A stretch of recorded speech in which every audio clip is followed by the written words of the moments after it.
Teatri Gostivarit fillon sezonin e ri, me çka publiku Gostivara së shpejti do të ketë mundësi të shohë dy shfaqje të reja, të cilat vijnë premier në Gostivar.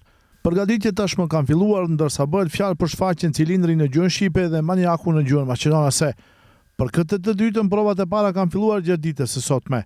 Në konferencë për shtyp, drejtori i Teatrit të Gostivarit Sulejman Rushiti solli detajet nga ku tha se ato do vendosen në skenë brenda një muaji gjysmë, ndërsa theksoi se deri në fund të vitit do të cilën edhe 3 premiera të tjera, njëra prej të cilave do të jetë shfaqje për fëmijë.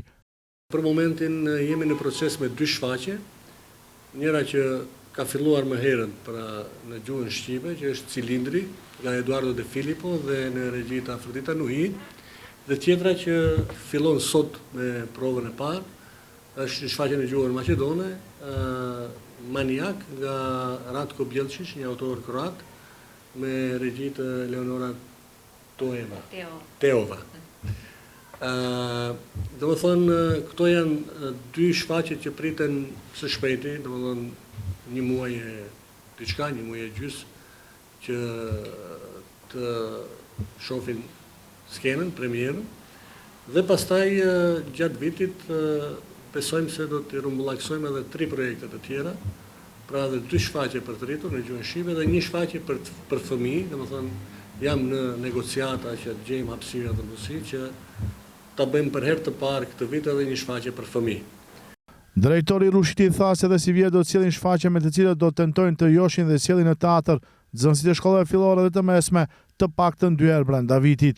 Ne do ta vazhdojmë dhe ideja e drejtorëve të teatrit edhe e pushtetit lokal është që të vinë 2 herë në vit, pra në çdo semestër nga një herë, dhe presim që t'i sjellim. Pra shkollat e mesme kemi mundësi t'i sjellim, për shkak se kemi shfaqje që janë për atë grup mosh, dhe shfaqja që do ta bëjmë për fëmijë është pikërisht që ta ulim grup moshën, që t'i sjellim edhe nxënësit e shkollave fillore. Dhe ideja ime apo dëshira ime është që shfaqje për fëmijë të gjejmë një tekst i cili është edhe për fëmijë edhe për të rritur, që nxënësit të vinë të shoqëruar me të rritur, me prindrit, domethënë për shkak të edhe komponentave edukative, sociale, kështu me radhë. Eleonora Teova, regjisore e shfaqjes Maniak, tha se njëjtë është një komedi te e cila pasqyrohen ndikimi i informacioneve të marra përditshmërisht nga mediat, qofshin ato të sakta apo të rreme.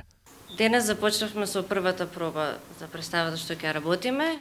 Sot kemi filluar me provën e parë për shfaqjen që punojmë. Teksti i shfaqjes është nga autori kroat Ratko Bjelčić dhe njëjta është komedie të titulluar Maniak.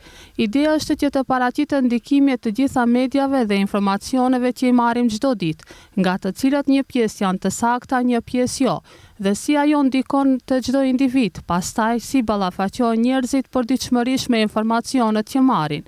Pra në këtë komedi, përpos problemeve personale të 3 personazhet, prezantohet edhe si ndikojnë informacionet e sakta dhe ajo të sakta që merren. Në shfaqjen Maniak luajnë 3 aktorë nga Teatri Gostivarit, Marko Dojovski, Irena Ilievska dhe Elizabeta Mladenovska.